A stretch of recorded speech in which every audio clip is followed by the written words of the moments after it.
What's cracking, YouTube? It's Retro Homie Nerd. We're back at it. We're gonna do a review on this Flip 2.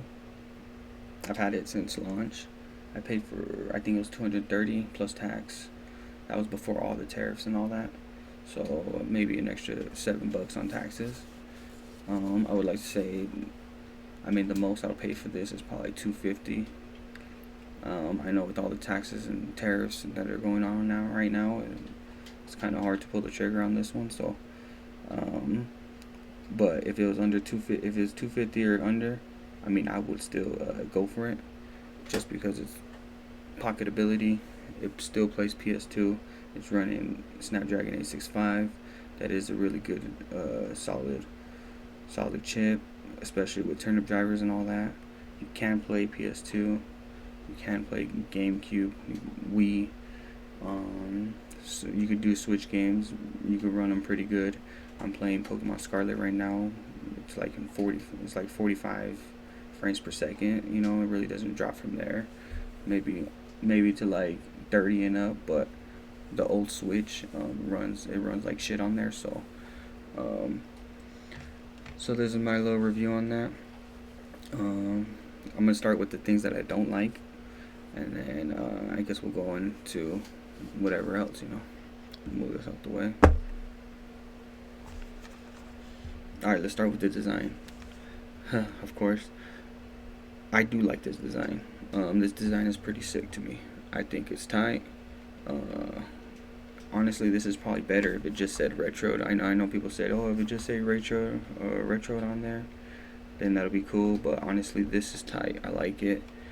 On top, we got these clicky buttons. You got these triggers. What they could have improved on was these triggers. This thing is super square, super square. If they would have added a little curve right here, that would have been sick. Just the curve on the trigger right here, because sometimes you just feel like it's just like a plate or something. Besides that, it's not a deal breaker, but besides that, I would have changed that if I was them. This lanyard holder is actually pretty cool to have there. I was rocking that for a little bit. You got the TF card, USB-C, and a headphone jack. I appreciate the headphone jack. What they could have added to this would have been, I feel like they could have added another USB-C cable, so you could like plug it into the TV, and then plug in a controller, just straight to the thing, so you don't need a dock or anything like that. That would have been nice. These volume buttons are cool. And then this logo in the back, that's cool. I like it. That's where it's at. These lines, no problem with that.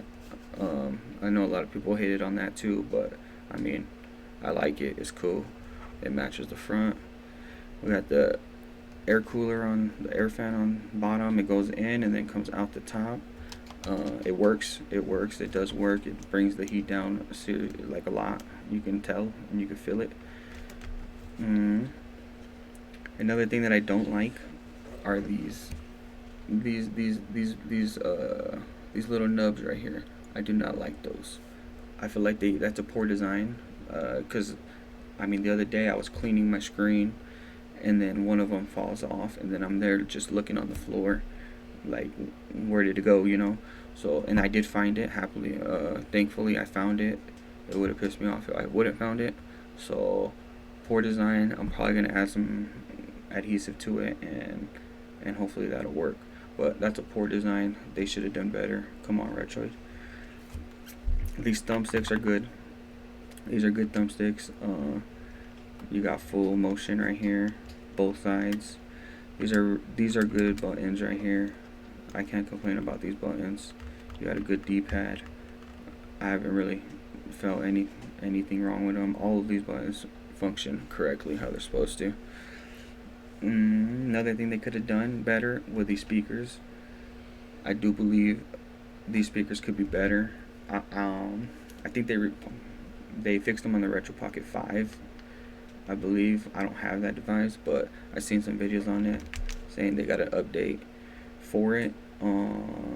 So that's hopefully they pass that through over here, OTA. That'll be nice. Another thing that I don't like is is the hinge is good. The hinge is good. It actually works. You know, it works. It sounds good when it closes. But what I don't like about it, it has this lock. I mean, you could stop it anywhere you want right here. But you open like this, and you could push it back, which is great.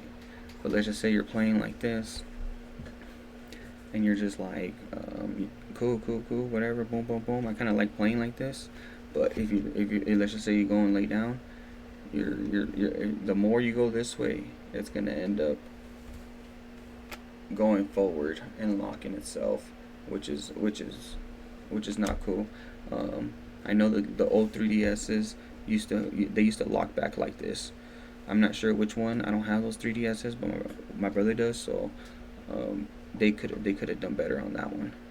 So besides that, I mean, it's a great device. The A65, was it A65 Snapdragon A65? It's a powerful device, especially with the turnip drivers and all the support that you get. There's a lot of people that mess with Snapdragon chips, so that's cool.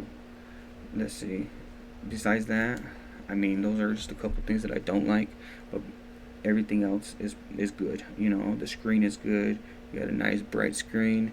This is not even as bright. Let's see how bright it gets. Yeah, like this thing's crazy bright. You know, it looks good outside. You could play this outside. You could play this inside. Even in the dark, it has. You have these lights, these LED lights. Pretty cool for the touch. You can force. You have you could force it landscape. You could keep your screen on by this. You could dim your screen. You get these cool little, you could screen record. You get these cool little features, and then you could just add more because you have Google Play support. So you could get on Google Play and just I'm a hardcore Android user, so there's a lot of apps on here that you can like, before the update even comes out, you can make your speakers better, you can make your launcher better, you can do widgets, you could change your widgets out, you could change your icon packs, you can do just anything you could think of really in Android. So that's just, I don't know, you can do all kinds of stuff. And there's stuff that you can download that are from Google Chrome, that APKs that are not even on the Play Store, but they are open source and safe. So you can do all kinds of stuff. You could even root this with all the routers. I root my phones, so I do like doing all that. I like tinkering. So pretty much, yeah. I mean, this device is worth my money. It'll probably be worth it still at $250, and probably no more after that, unless you really want the pocketability on it. But besides that, it is a great device, and I mean, that's it for me.